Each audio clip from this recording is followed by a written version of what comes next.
ધારાસભ્યોને નવા ક્વાર્ટર્સની ફાળવણી મુખ્યમંત્રીએ માહિતી સમગ્ર બાબતે મેળવી છે। પ્રાથમિક રિપોર્ટના આધારે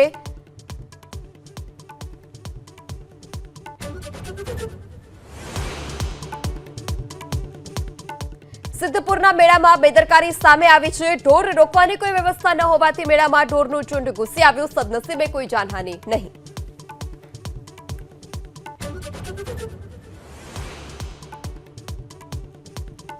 ડાંગ જિલ્લાના હનવંતચોડ ગામમાં દીપડો દેખાયો। ધારાસભ્ય વિજય પટેલના ગામમાં દીપડાની લટારના સીસીટીવી સામે આવ્યા। સ્થાનિકોએ વન વિભાગને કરી જાણ।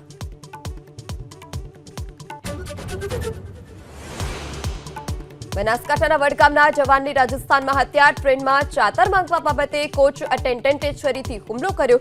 જમ્મુના ઉધમપુરમાં બજાવતા ફરજ।